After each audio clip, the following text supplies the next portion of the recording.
1641 Hope within the menu. The triad moved on to the next option. Anthony had been presented with multiple mythic evolution options at Tier 7, and he had even more to select from this time.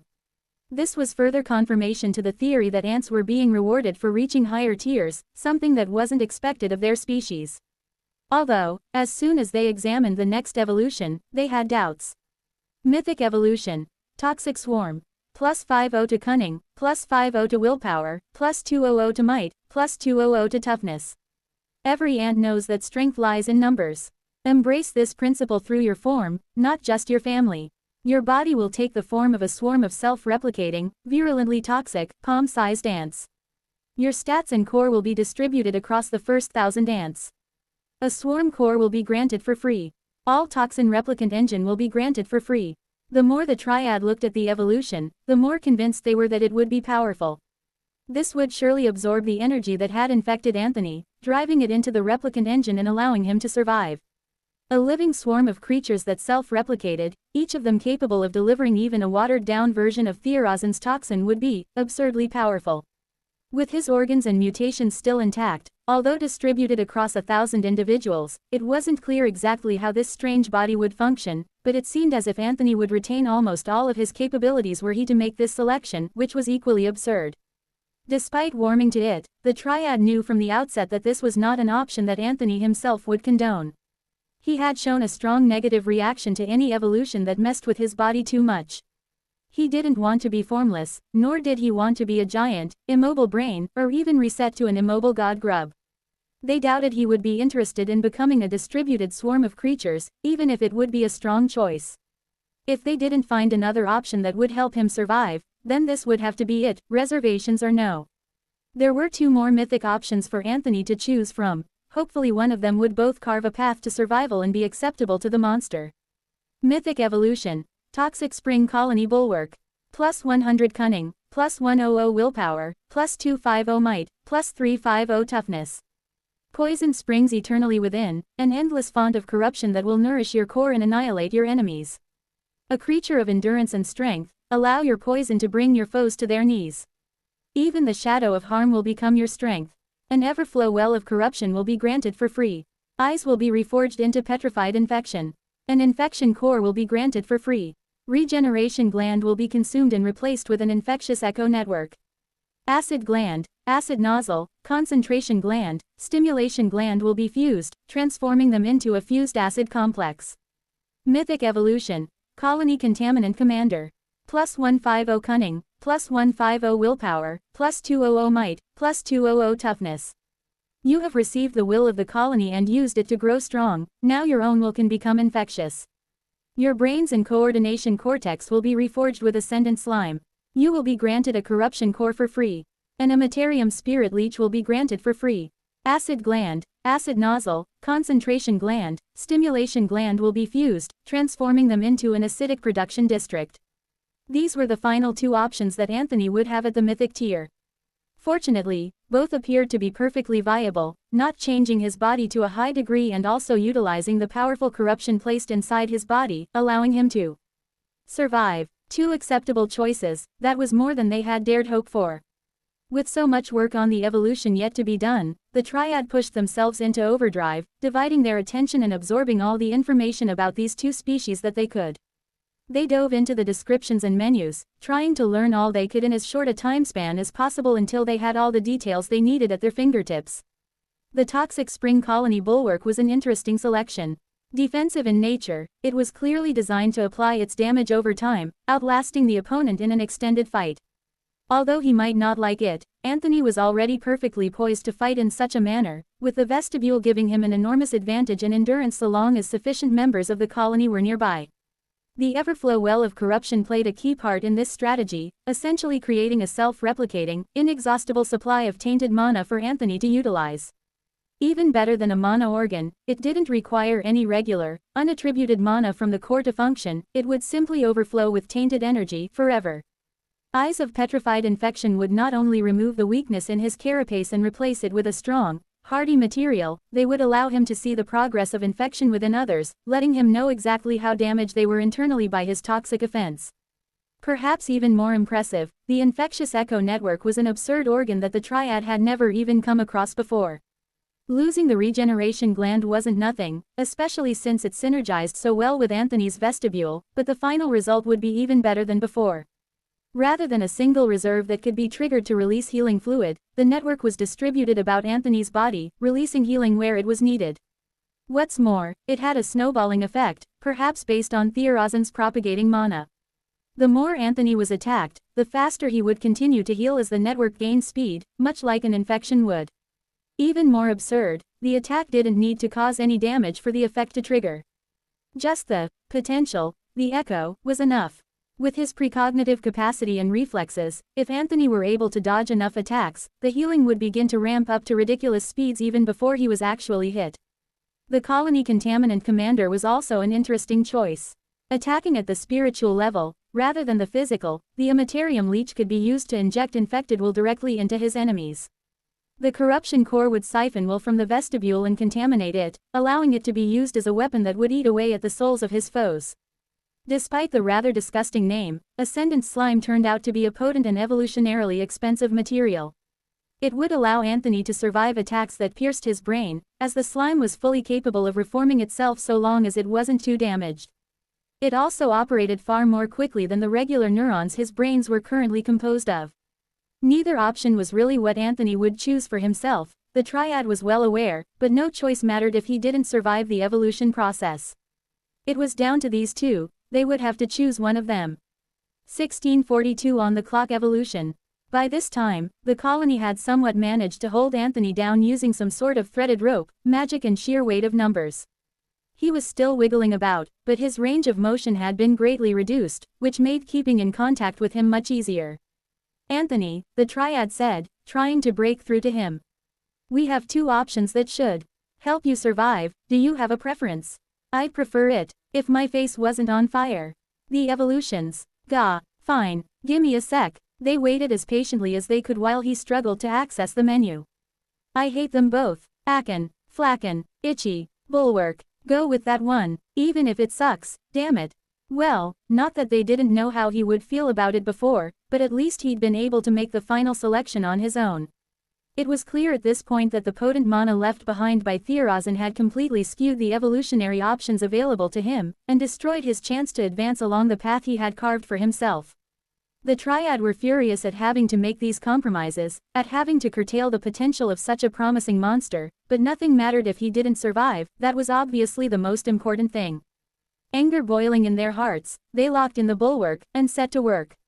A Tier 8 mythic monster had an absolute ocean of evolutionary potential available to them, and many, many potential purchases to be made. Acting in unison, the three Golgari surged into action. There were many things that needed to be addressed, and they had long prepared for a possibility such as this.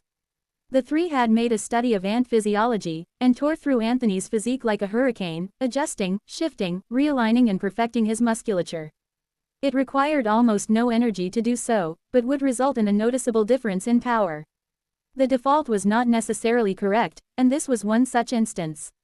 In addition, Anthony had not been overly careful in the way he had expanded his size and added additional muscle. The density and bulk were generally spread fairly evenly, but an even distribution wasn't the best way to achieve an optimal result. Further corrections needed to be made, condensing muscles in certain areas, shifting mass from one place to another. In particular, the muscles in the head connected to the mandibles needed a significant amount of work. After this initial pass was complete, Anthony's body was much better streamlined. With more time, they could squeeze a few more % out of him, but that was a luxury they could not afford. Next, they distributed the free stats gained from the evolution, of which there was an abundance. Anthony's size would again need to increase, if only to fit everything he needed to cram into his body, but the bulk of the physical energy was spent on condensing key muscles. With all of the room, the brains were expanded, gaining a great deal of processing power before they needed to start condensing the gray matter. Defensively, the carapace was hardened and thickened, the joints reinforced and slight adjustments made to his shape, making it more difficult for enemies to target his vulnerable points. In particular, attention was placed around Anthony's head. The giant ant had quite frequently damaged himself using his own abilities, and his new chomp attack had proven to be especially potent. Thickening the carapace there, shaping it to better deflect the power unleashed by his mandibles, would hopefully reduce the damage he did to himself. Next, the Triad turned their attention to the purchases they wanted to make. First of all, a mind construct. A very specific organ, it would act as a construct would, taking in raw mana and converting it to the desired attribute, but not store it as a regular mana gland would, shaving a little off the price. After all, Anthony didn't need a reserve of mind mana, but a constant, steady supply. With careful positioning, the Triad was able to ensure a steady drip of mana would be pulled from the core and fed to the organ without spending any energy to forge an actual, physical connection. With mutations and an eventual reforge, Anthony would be able to very efficiently create the mind mana that he constantly needed without having to devote any of his own mental resources to the task. Further freeing up his brains for more important work, the purchase of this organ was more than justified. Next, Anthony had been at pains to try and address the weakness that was his legs, increasing the speed at which they could regrow, but it simply wasn't enough. Although the Triad planned on a reset for his limbs, it was necessary that energy be spent on a better solution. Vestigial limb incubator. This would place 6 small organs adjacent to each of Anthony's legs. Should one be damaged, the existing leg could be disconnected and the vestigial limb would take the place of the lost limb. Combined with mutations and healing fluid, the new leg could grow to an acceptable size in a matter of minutes, rather than hours. The 3 had long considered Anthony's rather unique collection of senses. He had, thanks to his origin as an ant, a very broad ability to see, though his compound eyes began at an exceptionally poor baseline. His antennae, covered with fine hairs, were extremely sensitive to touch and smell, especially so after their reforging and subsequent mutation. In addition, he was able to sense future echoes, along with gravitational fields, adding yet more information to an already crowded picture. Reaction speed was key to the giant ant's survival strategy, which meant rapidly processing this sensory information was critical. Shaving even a fraction of a second from his response time could be crucial. To facilitate this, they purchased an add-on to his existing brain structure, a sensory processor.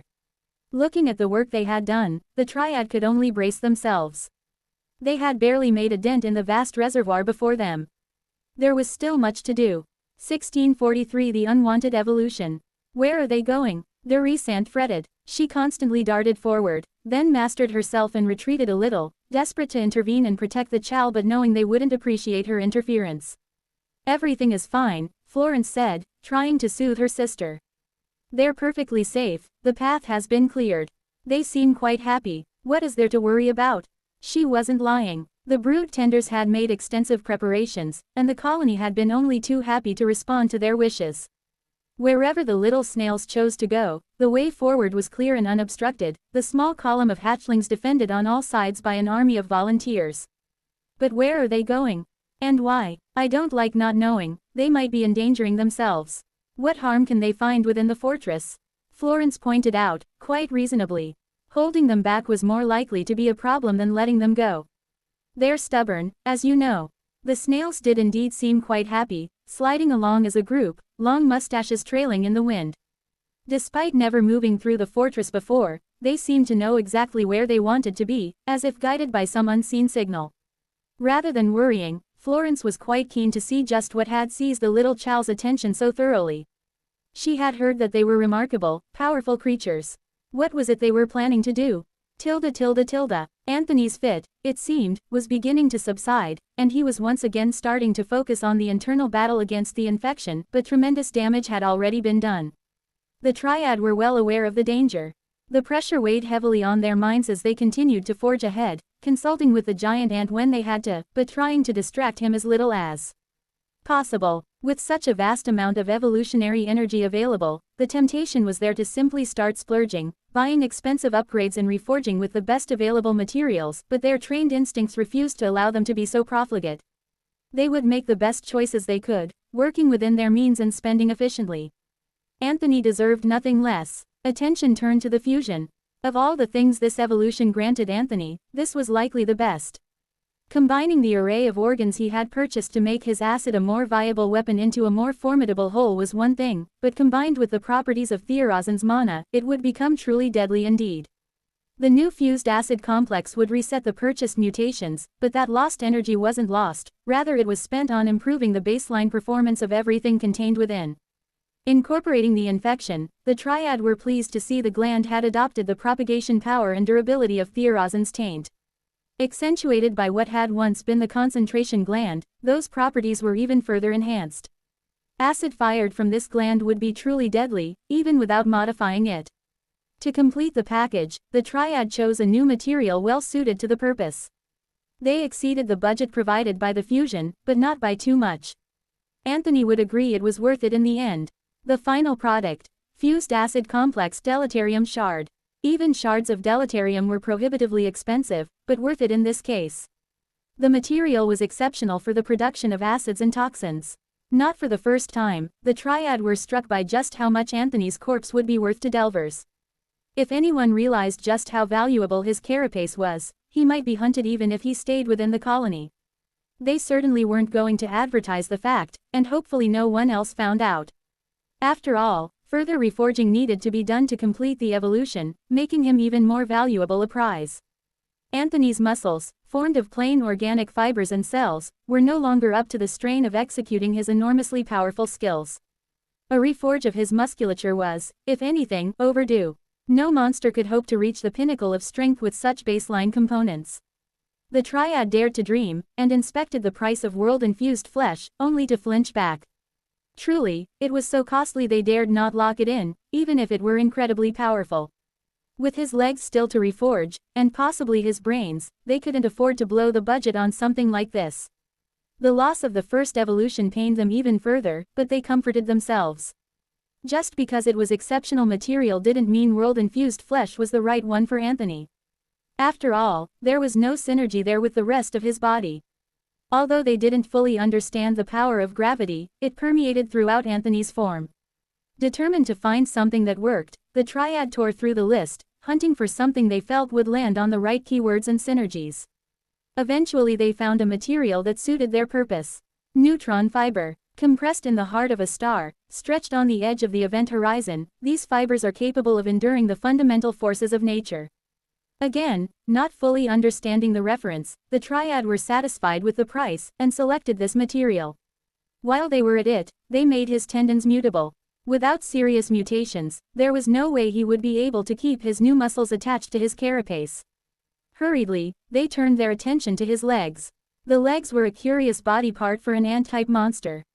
They incorporated elements of many other segments of the body, yet still remained their own distinct classification.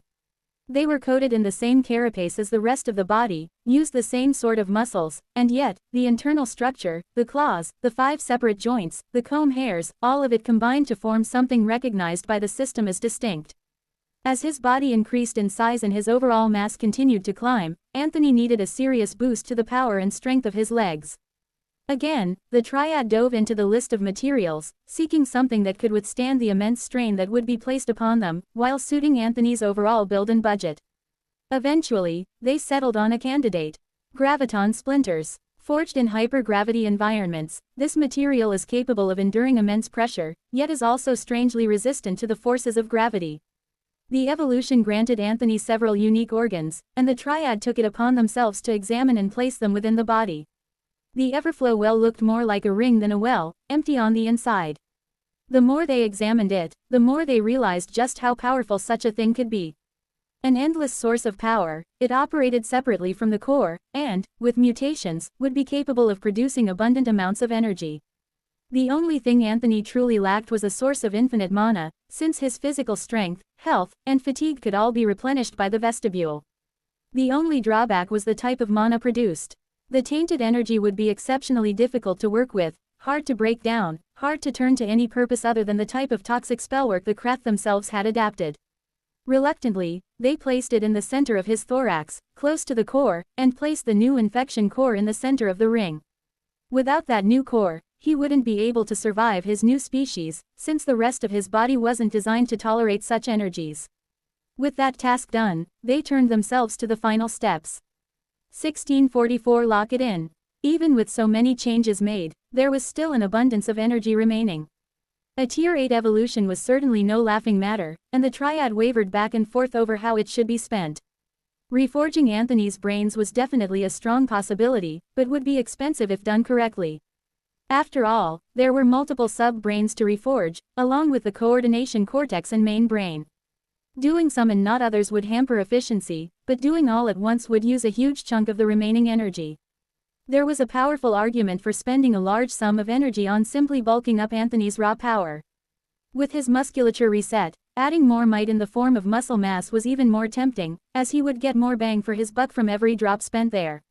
Conversely, spending on his brains was another good idea, since Anthony's magic was exceptionally strong, but without reforging them, the efficiency was comparatively poor. Fancy resets were one thing, but there was seldom a safer bet than sheer, raw power. Anthony had distributed his evolutionary energy across his brains and physical strength since the beginning, which had left him somewhat deficient in both. The triad consulted and decided a sizable portion of energy would be devoted to increasing his might, cunning, toughness and will. With the decision made, they made another pass through his body, adding size where appropriate, density in other areas, increasing the mass of his brains and musculature. More bite strength, more muscle control around the legs and thorax, more brain matter. They worked as fast as they could, refining, shaping, ensuring that overall balance and efficiency wasn't compromised, relying on their hundreds of years of collective experience and extensive study of the ant form.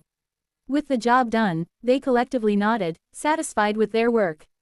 Anthony would need to start mutating his tendons the second he woke up, lest he tear himself apart the moment he tried to move. Other than that, he would enjoy a significant boost to his statistical strength. And yet, more energy remained. Reluctant to add more organs, they prevaricated, unsure of which direction to go, yet aware that every second that passed brought Anthony's death that little bit closer.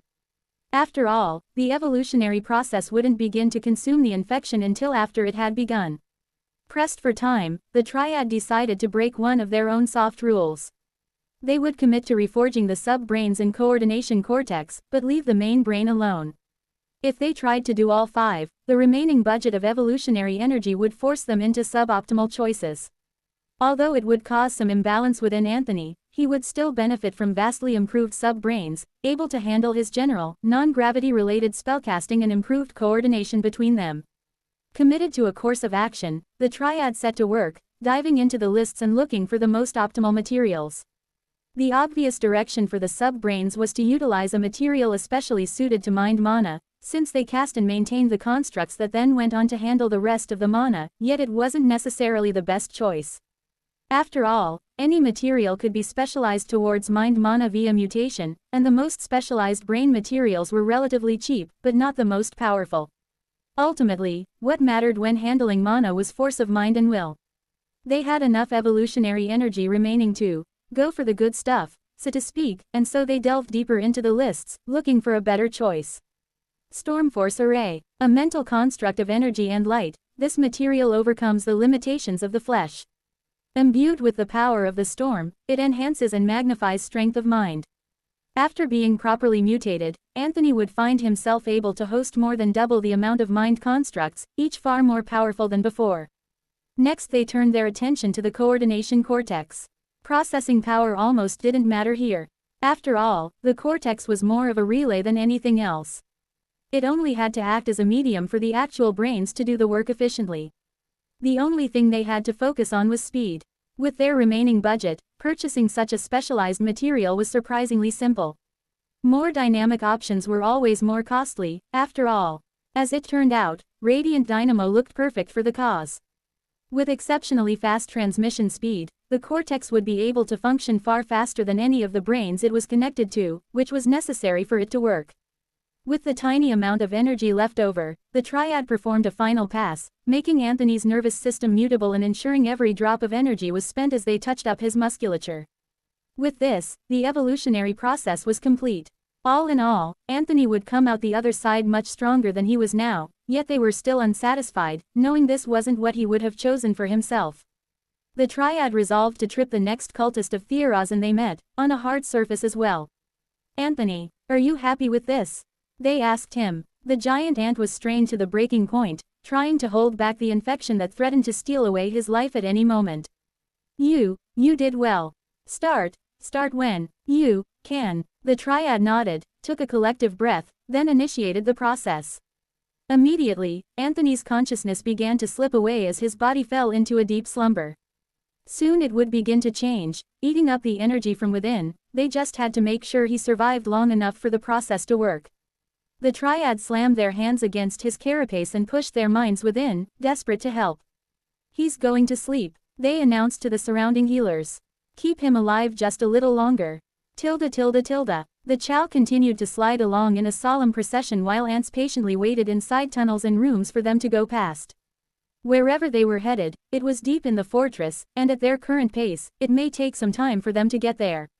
The snails were still very small, after all. Where are you going, little ones? Florence thought to herself. And just what are you going to do when you get there? 1645 The snail procession. For the Rhysand, the slow march of the snails through the fortress was agonizing. At every turn, she would fret and worry. What if they hurt themselves? What if some soldier came blundering around the corner and stood on them? What if they were getting tired? Yet she was powerless to intervene. She knew as well as anyone that locking the Chow up within the snail care center would only result in them staring at the door once more, putting them right back where they started.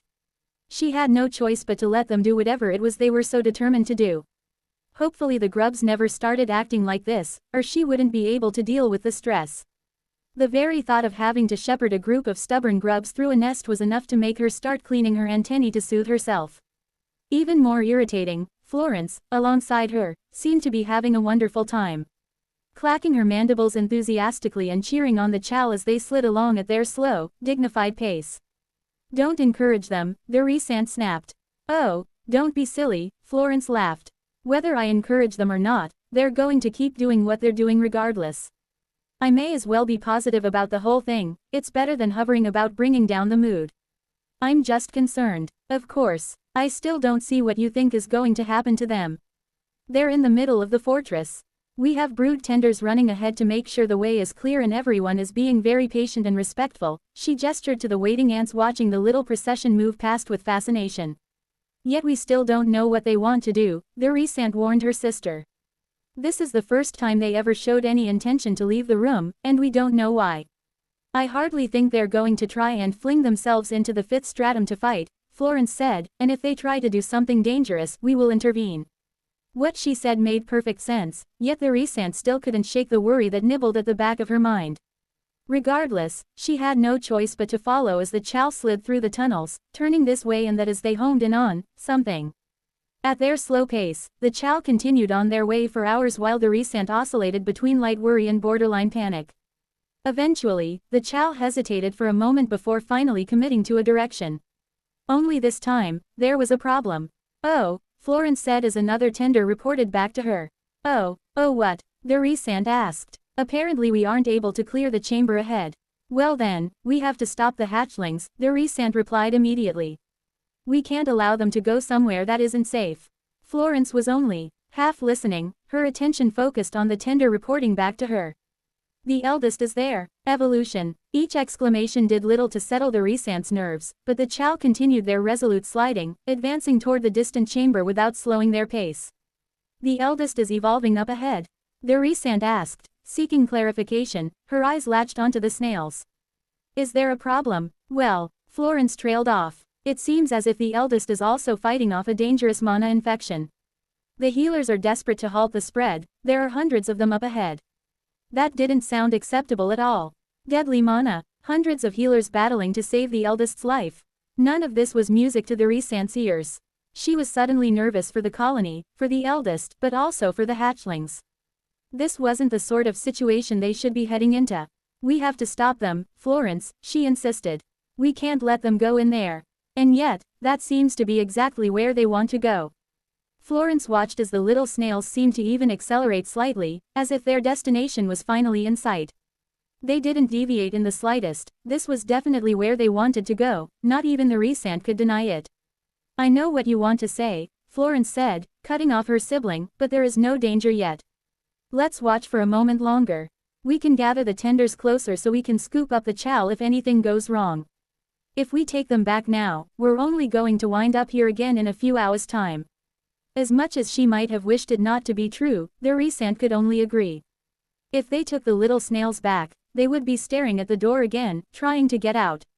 Right now, the Chow were in no danger. Heart in her mandibles, she watched as they continued to slide forward. Closer and closer, they moved towards the chamber, finally crossing the threshold and entering within. Once she saw what was inside, the Resent almost demanded that the tenders gather up the hatchlings and take them away. The eldest lay within, still, slumbering, and yet, somehow wrong. Healers covered them like a blanket, pressed against their carapace, seeking to cure some deep ailment. Even the Golgari were there, hands placed against the carapace, eyes closed. As she drew nearer, she began to sense it, the corruption that lay within, a foul taint that chewed at the eldest from the inside. Her heart broke for the eldest, and seized with fear for the hatchlings. She lunged forward, eager to save them from the danger, but she was too late. The little snails slid right up to the giant ant's side, their eyes glittering with some deep sadness. As one, they drew breath, and began to sing. 1646 mollusk music. The contamination inside Anthony had spread too far and too fast. Without the ant himself to hold back the tide, there was only so much the Golgari and healers could do. Working with mana inside the body of another was so much harder than manipulating it in almost any other context. The triad maintained their connection, pooling their three minds into one, yet they felt they were barely having an effect. The mana of Theorazin was absurdly potent, truly the work of an ancient. Containing it, breaking it down, preventing it from spreading, was a monumental task, and frankly, it was impressive Anthony had held on as long as he had. The triad focused, bending their minds to the utmost to try and ensure the giant ant would survive, as did the hundreds of healers pressed against his carapace. The evolution process had begun. Anthony had been dormant for almost 2 hours now, and the evidence was there to see for those pushing their consciousness within his body. The triad had to focus to avoid being too distracted, as none of the three had ever seen anything like this. Unfathomable energies swirled within that massive carapace, only just starting to take shape. New organs were forming, tissues being created, more layers of exoskeleton being put together. Torrents of power flowed from within the core, spreading out to every inch of the ant's body. And already, they were starting to suck in the poison, drawing in the power of Theorazin and using it to shape themselves, yet the process was just too slow. Is he going to make it? The unity of the triad wobbled as doubts started to bubble up from within. If the three minds weren't in harmony, they could fall apart, which they couldn't afford to do. A fraction of a second later, they stabilized, their collective resolve firming. He is going to make it. They just needed to hold on a little longer. Vortices of power were taking shape within Anthony, sucking in the energy they needed to take on a new form. With every passing second, those swirling masses of energy grew stronger, pulled in more and more power. In 10, perhaps 12 hours, they would be consuming the energy of Theorazin faster than it could replicate itself. A day or so after that, they would probably be eating it so quickly that the healers and Golgari wouldn't even be needed. The finish line was there, they just had to make it, no matter how impossible it seemed right now. When the singing started, the triad were so focused on their work they didn't react at first. It was external stimulus, a distraction, background noise that they and the other healers couldn't afford to pay attention to. They had a task, and it required every drop of focus and concentration they could muster. When the change started, they certainly took notice. A tiny shift, an ever so slight wisp of energy, yet they saw it in an instant, because what they sensed simply could not be. The energy of Theorazin reacted. It changed. It never did that, it only consumed. The triad reeled back in shock, their harmony shattering in an instant. What in the name of the worm was that? Granin bellowed. I don't know, Torina replied, clutching at her temple. Was that what I think it was? Corin muttered, shaking his head as the forceful separation of their minds rattled him. Granin was the first to recover, glaring about the chamber, desperate to understand what the disturbance could possibly be. Then his eyes landed on the snails, dozens of them, with glowing blue skin and shining golden eyes, replete with dignified mustaches, singing in unison a song so beautiful it brought tears to his eyes. What the heck is this? He bellowed, eyes boggling from within his stone skin. A mind pushed toward his own, and he allowed the connection, which rapidly snapped into place. Keep your voice down, you'll disturb the hatchlings. Granin looked around until he saw a brood tender walking towards him.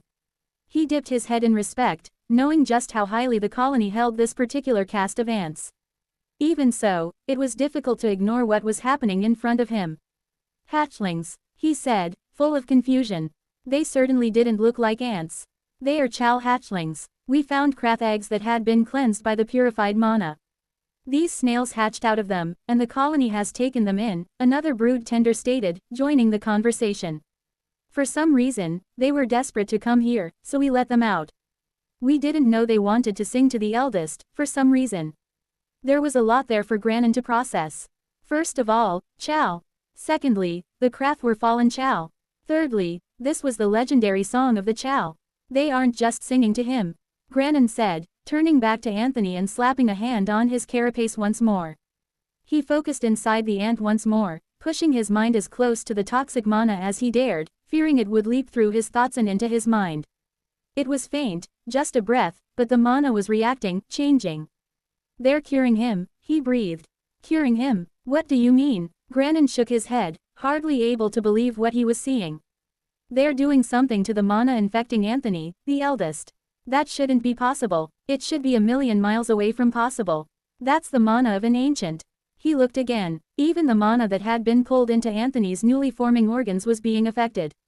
Slowly at first, but with growing momentum, the snails were somehow transforming the taint, turning it into something else. Being able to manipulate the mana inside another creature like this was absurd, but doing it to the poison of Theorazin.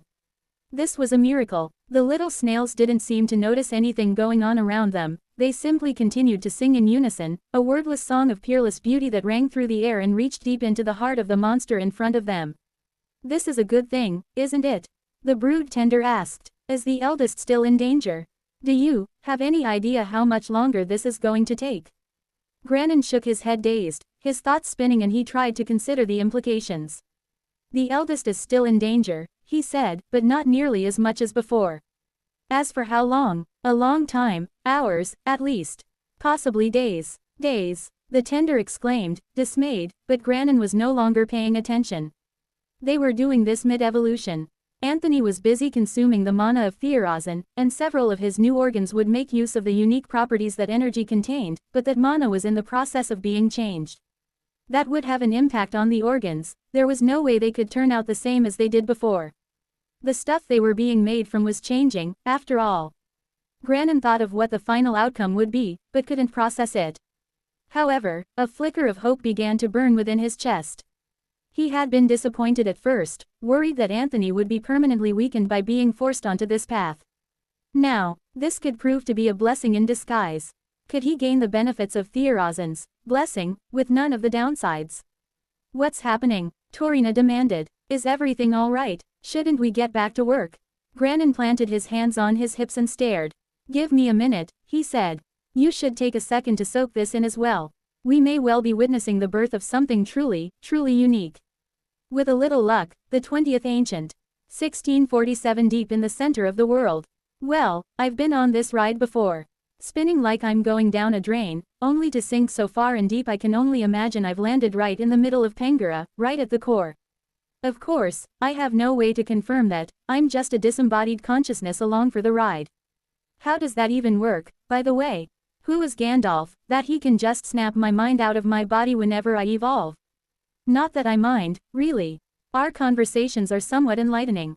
Well, that's not true, but I do like meeting new people, even if they don't answer any of my questions. I have to say, this time around, I'm pretty happy to be out of my body. Holding back Theorazin's damned curse isn't a good time, and after my horrifically shame-inducing itch explosion, the spread had gotten bad. I've worked so hard to hide my secret from the colony, and now it's been exposed for all to see. I'm so annoyed. In fact, if I get an answer to anything, I need to know why I'm the only one who suffers from this damned itch. It isn't fair, damn it. Gandalf must reveal this secret to me if it's the last thing I do. I must reveal, what, exactly?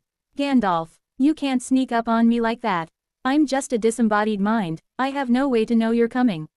You persist in calling me this name. You aren't going to tell me your real name, are you? No, I am not. There you are, then. Gandalf. Fine, now what are you complaining about? The itch. The damned itch. Every time I mutate, it itches like crazy. I figured it made sense, since my cells were changing or whatever, but nobody else goes through it. Not even other reincarnated people. How is that fair? Well, the dungeon isn't exactly designed to be fair. Wait, you designed it? The whole dungeon? Number. I did not. Come on, I might be dead in a minute, you should give me at least one answer. Oh, I don't believe you are going to die, otherwise I would not have summoned you here. I have no interest in talking to those who have no immediate future. Well, you might not know this, but I've got Theorazin's toxic goop infecting me. It's not looking good. It certainly wasn't when I left, anyway, and I can't imagine it's gotten better. You will be surprised, I think, when you wake. Some grudges, it seems, are genetic. Even I had not imagined that something like this was possible. I can well imagine the fury of that irritating starfish when they learn of what has happened. How delightful. Gandalf chuckles to themselves, but I'm left confused. Starfish. Theorazin. If I were to describe the creature to you, they would be something of a cross between a crab and a starfish. Oh, weird. I thought for sure they would be a slug. Well, they are something of a slug as well. That isn't making much sense to me. How in the heck am I supposed to picture that? Anyways, all of this is beside the point. Your cryptic talk of grudges and such is meaningless to me. The itch. I demand answers. You are being particularly irritating this time. I've had a bad day. Considering the life you've lived, that must be some day. Honestly, yes. Even for me, this one has been poor. Only poor? That sounds more like you. Very well, I will take a look. Give me a moment. I can't really describe what it's like to have your mind soul picked up, turned upside down and shaken, but that's exactly what happens to me in that moment. It's a profoundly strange experience. Honestly, I recommend it. If anyone else from the colony comes down here, I'll get them to ask for it. They don't come here. Very few do. I thought you spoke to everyone like me, at least. All of the reborn people. I do, but only once for most of them. Before they reach another evolution, they either go completely insane or become uninteresting. You, on the other hand, continue to surprise me. Well, that's good, I suppose. As for your issue, I truly have never seen this before. You aren't supposed to be able to feel the changes taking place at the cellular level. Nobody is. An organism doesn't feel it when new cells are created, so how are you able to experience these changes? I don't know. Weren't you going to tell me? You're the wise wizard with the eyebrows of incredible expressiveness. Between the two of us, it's obvious who has the answers. I don't. Never mind.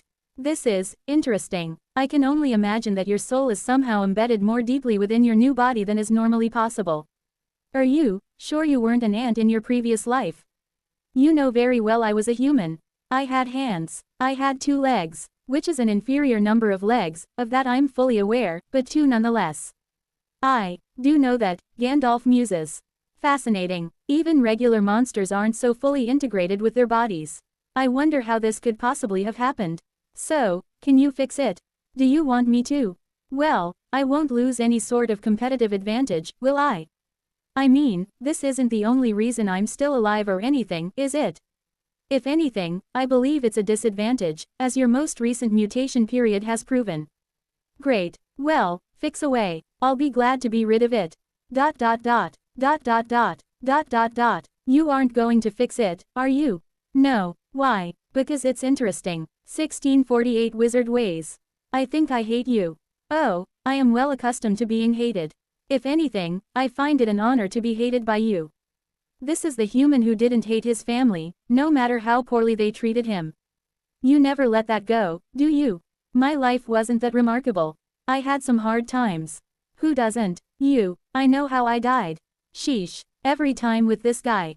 Perhaps we should shift the conversation. I'm interested to see how your evolution is going to turn out. The process to this point has been fascinating. Is that what you call it? I haven't been a fan myself. I'd much rather be able to pick my own evolution than be boxed into a corner by a stupid ancient. I understand your point of view, but I don't think you quite appreciate what an opportunity has landed in your lap. The mana of Theorazin is quite unique, and far more powerful than a monster of your tier could ever dream of being exposed to. Having it incorporated into your body will have effects that you haven't even guessed at. Even if that's true, I refuse to thank that slug, crab, fish thing. By all means, pour as much scorn on the ancient as you wish. I encourage it. If Gandalf is telling me things are going to turn out better than I think, then maybe there's hope for this evolution after all. When the Golgari described the colony ascendant to me, I nearly bit my own antennae off in frustration.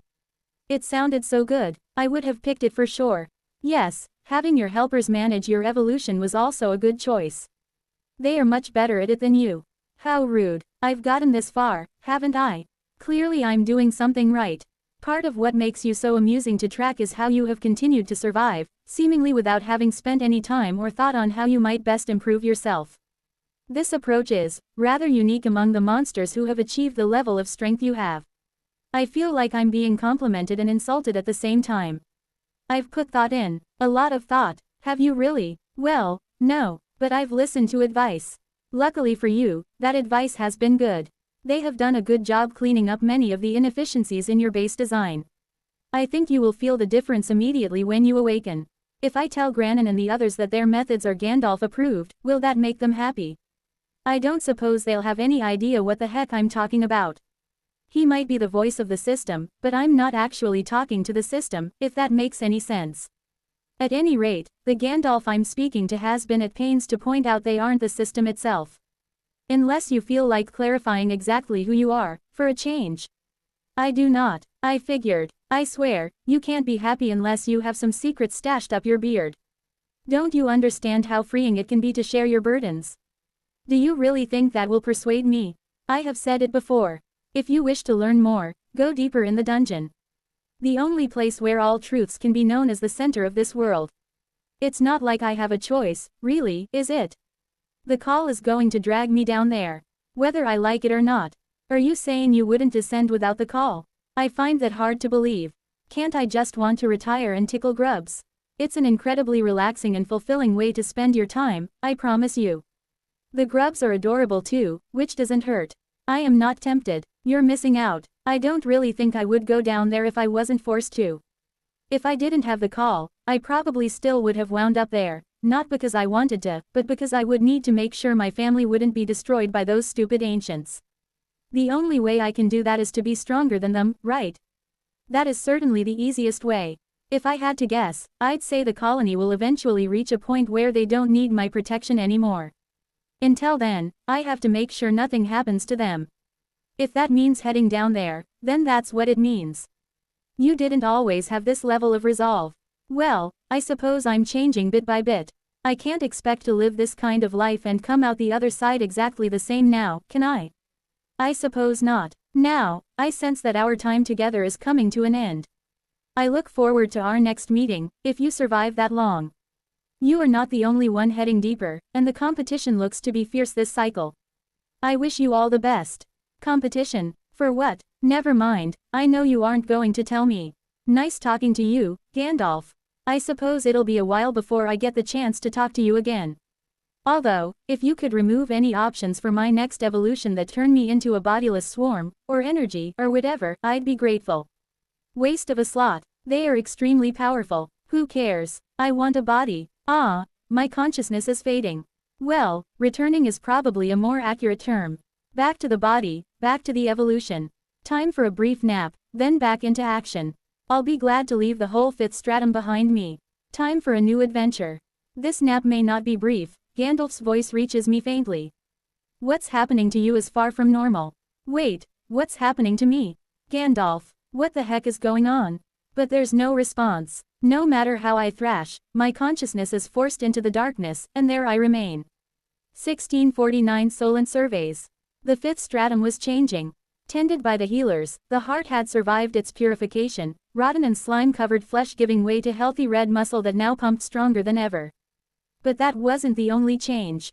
Filled with a deep sense of satisfaction, Solent looked down into the depths of the lower chamber. The whirlpool had finally faded, a sign that perhaps Theorazin's contamination was no more, and now fully half of the chamber was filled with placid waters. Except, it wasn't water, nor anything like it, but pure, liquid mana. Cleansed by the woofers and condensed via some means only Brilliant understood, the stuff was so concentrated and powerful that even now, it still hadn't fully dispersed. It didn't hurt that the fortress had once again opened the channels, though in a vastly reduced capacity from before.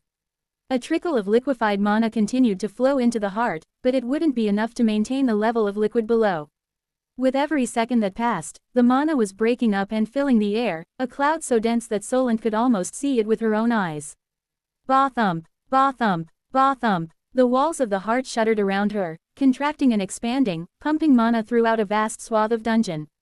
The vibrations that filled the chamber were so potent they sent the fine hairs on Solent's antennae quivering, a disorienting and uncomfortable sensation, but one she could tolerate to be here. And watch her plan unfold. Already the change was happening.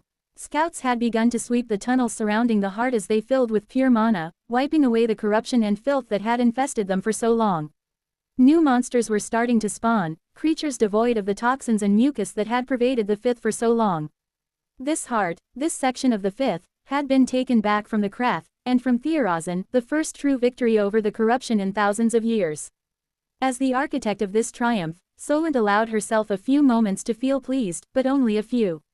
They had no idea how many hearts remained, but there would be hundreds, perhaps thousands, if not more, and she had no doubt the slug tribes would unite against them, desperate to push back the invasion and reclaim what they saw as theirs and theirs alone. The challenge would be brutal, but the colony would overcome, of that, she was certain. I never imagined this would be the outcome of your invasion. Commander Chiron stepped up beside the Ant General, her eyes roaming over the pure red flesh of the heart. Solent clacked her mandibles in amusement. You thought we would fail. That the fortress would crumble and all of us die. I find it odd those were your beliefs, seeing as you chose to join us inside the fortress walls. I did think that, Chiron readily admitted. But you had a way out. I always leave a way out for my soldiers. They are too precious to be thrown away. In that, Solent mused, you and the eldest find much common ground. For my part, I knew we would be standing here, looking at this sight, having this conversation. Your foresight extends so far. Is that what you would have me believe? Chiron asked, cocking one brow. I cannot see the future, but I, much like the Legion, understand where wars are won. On the training ground, in the foundries, in the preparation and logistics. I was ready for this conflict, and the Krath were not. The result was always likely to tilt in my favor. Chiron nodded thoughtfully, looking down at the little general. You're an interesting ant, she said finally. Of all the ants I've spoken to, you seem to be the only one with an ego. Does it feel strange to be so different from your siblings?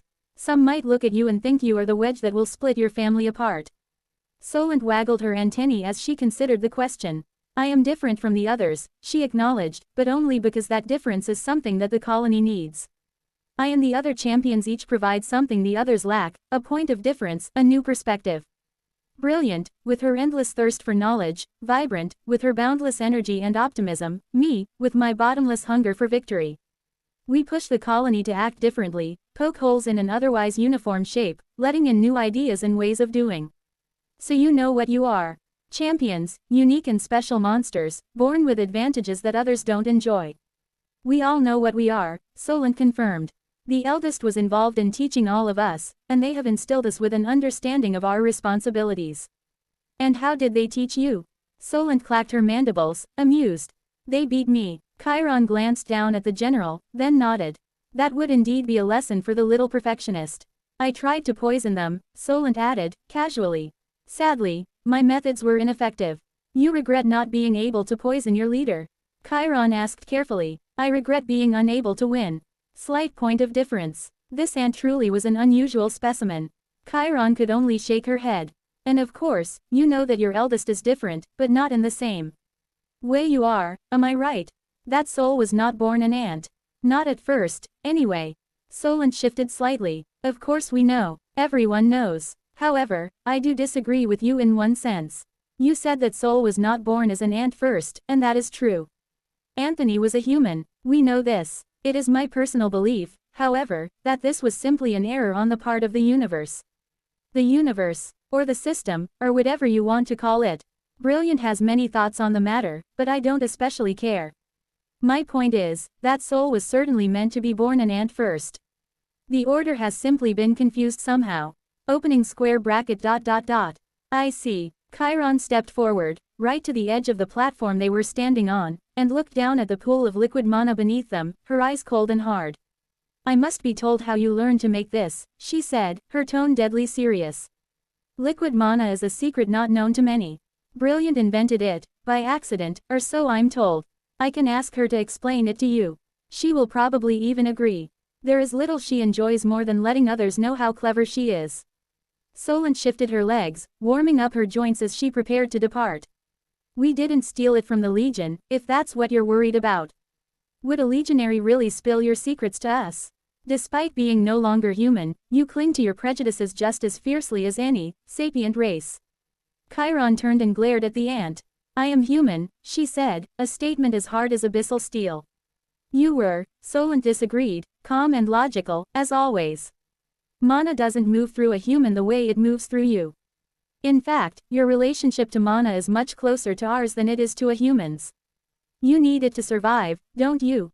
Just like us. I don't know how, but you've changed yourselves in order to grow stronger, made your bodies more like the things you fight, in order to better destroy them. I wonder, she said, antennae waving thoughtfully.